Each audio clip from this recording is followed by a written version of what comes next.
काव्या गंभीर आवाजात म्हणाली. नाहीतर काय, त्याने मला दुसऱ्यांदा तिसऱ्यांदा मारायची वाट बघू, किंवा माझ्या जीवापेक्षा प्रिय असणाऱ्या लोकांना इजा करेल. नाही, आता त्याला किंमत चुकवावीच लागेल. तो इतका मोठा आहे की कोणी त्याला हात लावू शकत नाही. तर मग त्याला संपवायचं काम मलाच करावं लागेल. रुद्रने भुवया उंचावल्या. मग मला का नाही सांगितलंस? कारण सांगणं धोकादायक होतं. जितके कमी लोक माहितीत तितकं सुरक्षित. काव्य 2 पावलं पुढे गेली.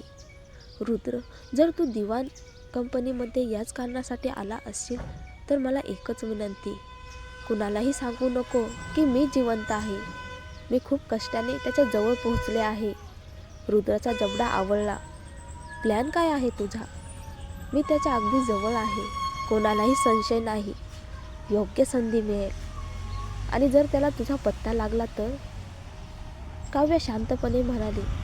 लागणार नाही, जोपर्यंत तू काही सांगत नाहीस. रुद्र तिच्या डोळ्यातील निश्चय पाहत राहिला. शेवटी म्हणाला, ठीक आहे, आत्तापुरतं मी काहीही उघड करणार नाही. तुझ्या कामात अडथळा आणणार नाही. काव्याने दीर्घ श्वास घेतला. धन्यवाद.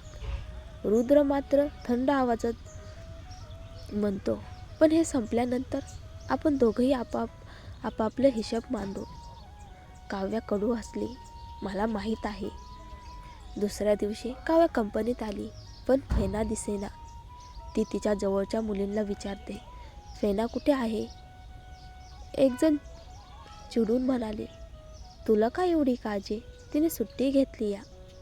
काव्याला लगेच शंका आली. फेना कधीच सुट्टी घेत नव्हती. कालच्या घटनेमुळे काही झालं असेल का? काव्य 15 मिनिटात फेनाच्या घराकडे पोचली. फेना फेना. कसलाच प्रतिसाद नाही. काव्याच्या छातीत धडधड वाढली. ती मागे सरकली आणि दाराला लाथ मारली. दार आतून तुटून उघडलं. आतून कुणीतरी हुंदके देत असल्याचा आवाज आला. काव्या धावत आत गेली आणि जे पाहिलं ते पाहून तिच्या डोळ्यात राग उफाळला. फेना खाटेला बांधलेली, तोंडावर कापड. फेनाने काव्याला पाहताच रडत आवाज केला, रिया रिया. काव्याने लगेच दोर कापून तिला सोडलं. काय झालं? त्या झेनने काही केलं? फेना रडत म्हणाली, काल मी त्याला सत्य विचारलं. तो कबूल झाला.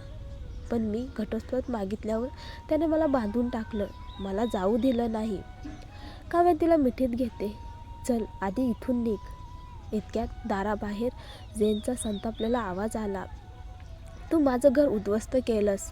फेण्याला घेऊन जाणार नाहीस. दोघंही कुठेच जाणार नाही. काव्याने कोपऱ्यात उभ्या खुर्चीकडे हात नेला आणि एकच फटका. खुर्ची झेनच्या डोक्यावर. तो बेशुद्ध झाला. काव्या फेनाला घेऊन बाहेर धावली. बाहेर येताच त्यांनी पाहिलं, विवेक धावत येत होता. रिया, नाही, काव्या, फेना, हे काय झालं? आधी तिथून जाऊ. ते थेट काव्याच्या बेसमेंटमध्ये पोहोचले. ओलसर, अरुंद, उजेड कमी. विवेकला बघवत नव्हतं. तू इथे राहतेस? काव्या, हे कसं? काव्या चिडून म्हणाली, कशाला विचारतोस? वेळ असेल तर फेनाला पाणी घेऊन ये. स्वच्छ करायला मदत कर. विवेक डोळे फिरवून बाहेर गेला. काव्याने त्याला सर्व सांगितलं. तो संतापला. हा माणूस पुरुष म्हणतो स्वतःला.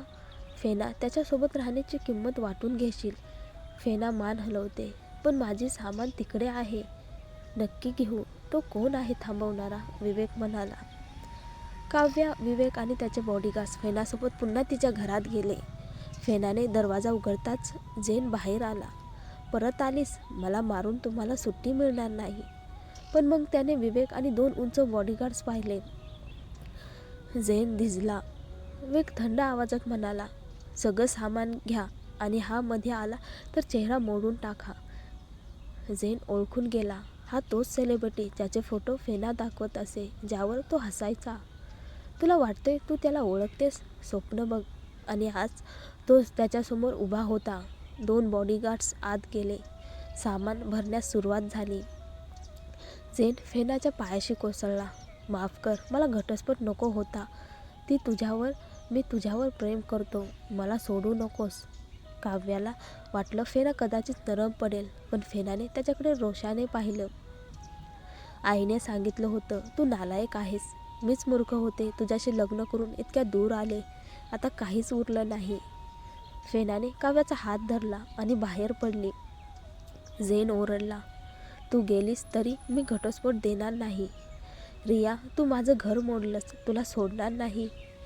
काव्य मागे वळून थंड हसू दिलं. माझ्या मागे लागलेले बरेच आहेत आणि त्यात तू सर्वात कमजोर आहेस. रुद्रशी सामना केला, राजदीप दिवाणशी लढते, हा काय पोरकट. काव्य फेनाला बेसमेंटमध्ये ठेवून लगेच कंपनीत परतली. टीम लीडर धावत आला. कुठे होतीस तू? 22व्या मजल्यावर, पण कुणी तुला शोधत होतं.